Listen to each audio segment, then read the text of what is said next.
the topic of coaches and experts who don't play the game in question that they are the coach or expert of is one that comes up again and again. It just repeats. It has its own cycle to it. It has similar debates that exist within it. There's often a merit each time to discussing it because you're able to articulate and unfold the pros and cons of this and reasons why there are positives to be found and things that will always be difficult about the person who doesn't play. It applies to many games. So in particular, I'm thinking of CSGO and League of Legends now because these are the two games I'm most heavily involved in.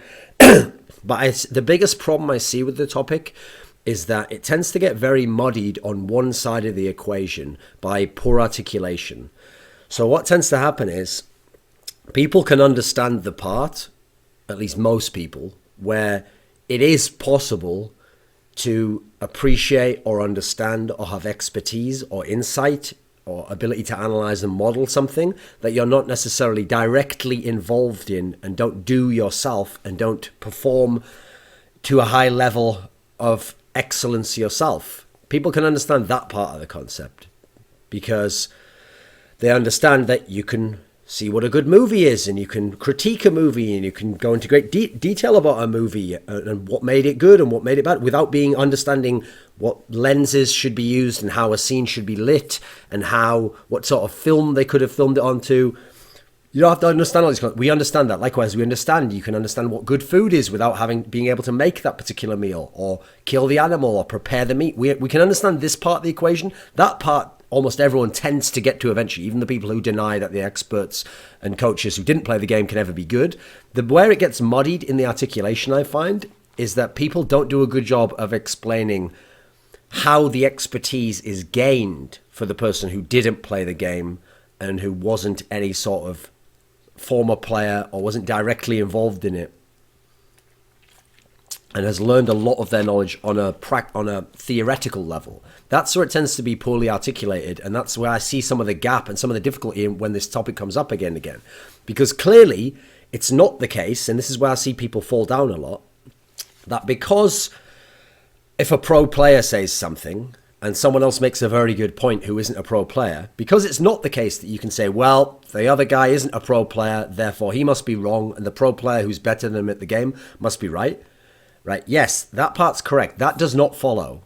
But it can sometimes be the case that when a really ignorant person who has shown us no reason to show he is an expert in any sense, he hasn't shown that he has gained any expertise whatsoever outside of the game, inside of the game, wherever, when that person puts forward an opinion towards the pro player who might be a good player, might be a bad player, whatever, there isn't a natural equality between those opinions where even though, yes, we judge them on the merits of the opinions, by default, we can sort of assume that the pro player will know what he's talking about more likely because the other guy hasn't shown us anything. That's the key point to make. The pro player has accrued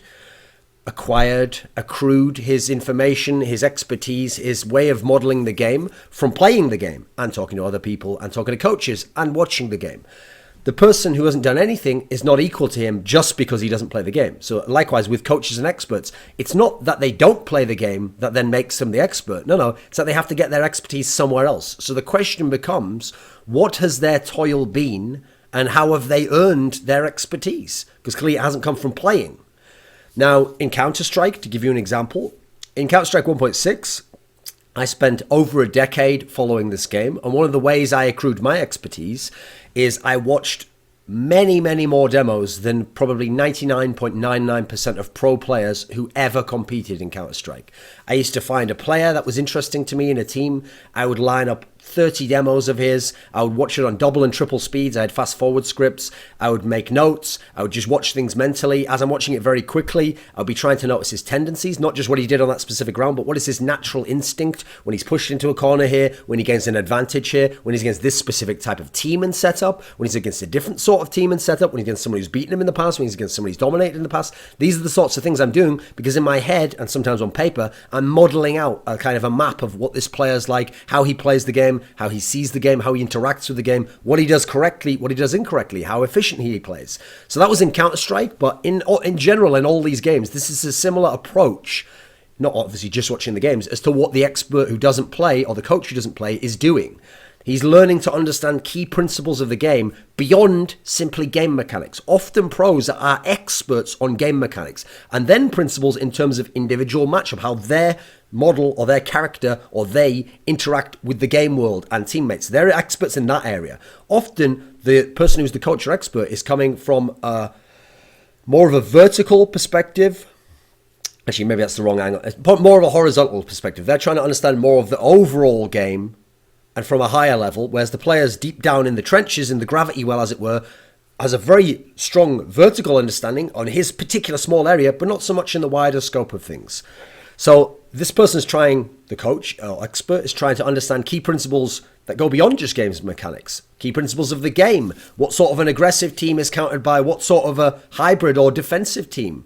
A defensive team that goes to the late game, what are their problems that they suffer from aggressive early game teams? They're trying to map these principles. They're trying to understand and develop, because sometimes these concepts in esports aren't developed, and you actually have to come up with a concept, then work away on it and refine it yourself. It's not just there for you to read in a book like many chess principles are, due to how developed that game is in terms of the metagame. You have to try and understand and articulate metagame concepts and build on them and discuss them with people and debate them. And therefore, between 2, 3, 4, 50 of you, you might gradually develop this to a higher level of understanding. You have to be able to model who are the good players, what makes them good, what makes them good relative to their roles.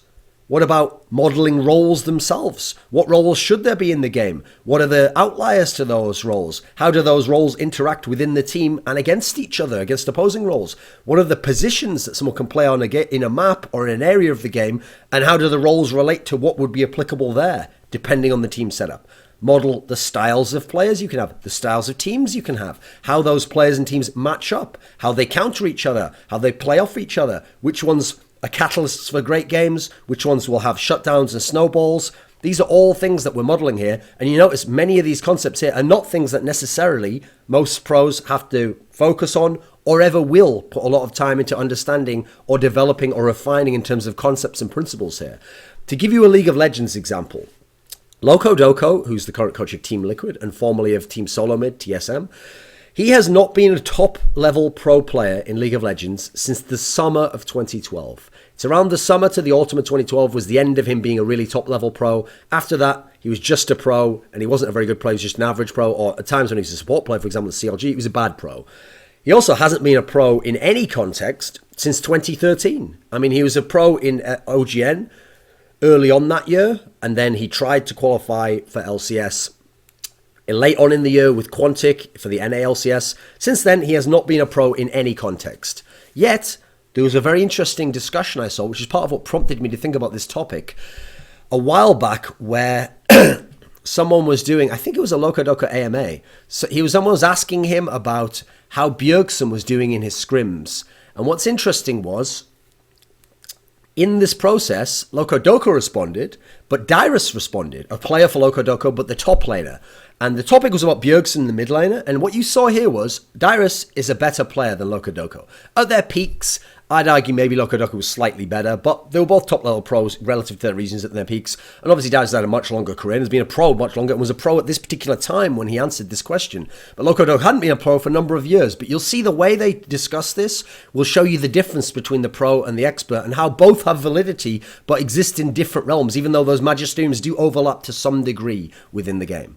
So someone said, how was Bjergsen doing in scrims against the best mids from other regions? This is at Worlds. In your honest opinion, how do you think Bjergsen compared to Faker or EasyHoon? Now, Loco Doco answers. He says, Bjerg did pretty well versus almost everyone in scrims. He'd get smashed by Rookie or Pawn at first, but Bjerg learns really fast, and he was able to adapt and match or surpass them in lane within a few days. In lane and individually, definitely. Bjerg has potential to be one of the best mids in the world. So Dyrus comes along and Dyrus responds. And he puts question mark, question mark, question mark. Loco, Bjerg would only lose 1v1 because they had superior jungle pathing for multiple games once we started doing... And wait, he didn't put a lot of punctuation in here. Once we started doing triple camp, Bjerg smashed them after successful ganks or being even in pressure some games went both ways. some depending on the player and some depending on junglers. So Dyrus' comment, he's essentially given the opinion that actually he doesn't think that Bjergsen lost 1v1 ever, really. He only really lost because of the jungle pathing of the opponents, such as Korean and Chinese junglers, and that this was really what held Bjergsen back from beating even some of these elite level mids in terms of just laning on pressure. But Loco Doco responds, again backing up his own opinion before with more information, and this is where it gets interesting. He says, they had better wave control individually at first. They knew which waves they had to hold to punish as much as possible. Rookie being able to hold waves in favourable positions for during second wave and third wave allowed Cacao to land ganks. It was a concept we learned when we first played Samsung White in 2014, and no one did it in NA, so we forgot it. They didn't just kill Bjerg because of jungler. What their mid laners did had a huge part in why we lost the mid/jungle duos in the first few scrims versus IG/EDG. Now, this is a very interesting thing here, because what's great about this, I'm glad Dyrus asked this question, is that Dyrus kind of showed, I mean, remember, he doesn't play mid lane, but he's played with Bjergsen for a number of years. He showed his perspective on what was happening there from his part of the map and how he saw the game. And obviously, he doesn't understand the mid lane to the same degree. Loco Doco shows that, yes, it looks as though it's just the jungler always somehow finding a way to get into the lane and fuck Bjergsen up and get the kill, and that's what gives Rookie, that's what gives Pawn the advantage. But Loco Doco is showing that actually, because he understands the metagame principles and he understands the tendencies of the players, and he's viewed the whole game from a higher, more horizontal perspective, he's been able to see that actually what set those jungle ganks up came from the mid laner as well. He was playing a key part in the way that Bjergsen wasn't with his jungler. So what's wonderful here is we've had a great illustration of the differences between the pro player and between the expert who doesn't play, because Loco hasn't played for a number of years at this point in time. Over 2 years at this point in time. Well, I mean, technically he was trying to qualify for NALCS 2 years before, but not as a top pro. So Dyrus shows he has a limited understanding of the bigger picture of the game. Yet, Dyrus is an expert at his style of top lane. I mean, we saw this when, to give another example, when Reginald took over as the coach and was having this big discussion with Dyrus and the rest of the team in an episode of TSM Legends, famously the one where he kind of wrenched control from Loco Doco. Reginald had this argument with Dyrus where he was berating Dyrus, telling him you should have bought these particular boots. I forget the exact example. You should have bought these boots at this point in time. It would help me this way. And Dyrus, with his answers, actually shows that actually Reginald, who remember was a mid laner, not a top laner, didn't particularly understand the current meta of how you played the top lane with those champions and what would have been better. He gave his answers that showed that he had more expertise in that particular area. Even though it's not that Reginald had no expertise, he has more of a broader scope, but that's where his broad scope isn't as applicable to telling the expert player who's playing that position right now at a high level, on that style, what specific thing to do, what tactic to use. I mean, I've given this model myself before of how I model teams, where I say there's the identity of the team. What sorts of players do they have? And from the identity of the team, what sorts of players you have, you formulate the strategy of the team. And the strategy of the team to me is overall going to be what the style of the team is going to be. Are we very aggressive in this sense? Do we try to focus on the early game? Do we try to get this player to be our star player and carry the game? This sort of a way. Then from the strategy, you construct tactics which enable or facilitate or manifest what the strategy is in the game, in the individual actions of the player or the actions of the team as a unit. Like, we will attack in this way and with these items at this point. And that aspect there, essentially, those aspects don't involve the player so much. He takes up a role within the tactics and then within the strategy and then within the identity. But all of this is having to be understood and modeled and constantly refined and articulated by the coach or the expert in a way that the player doesn't have to be involved in that. He just has to know his part within it. And if he's an in-game leader, his part within it, and then some of these concepts as well, because sometimes an in-game leader or shot caller can be like a mini coach or expert within the game. But what's key is what makes an in-game leader in that sense, or shot caller, different from a pro player. Well, the pro player might be better than the in-game leader, but the in-game leader, his play allows him to be an expert as a pro, but he's also done what the coach and expert does outside of the game, essentially. He's studied the game and the principles within that. Now, maybe his principles might be more nuanced because he might be informed by having been a player as well, but you can see that he gains knowledge himself from outside the game. That doesn't come from being within the game. And sometimes the in-game leader and shot caller can know in a situation what a player should have done, where the player only knows in the 1v1 aspect of his role how he would have played it to get the advantage. But the in-game leader might go, no, actually, you could have gained an extra advantage this way. I know it might seem counterintuitive because to you were gaining your advantage in a different way, but for what the team was trying to accomplish, we needed you to do this. So you can see that again in an illustration of the differences we're talking about here.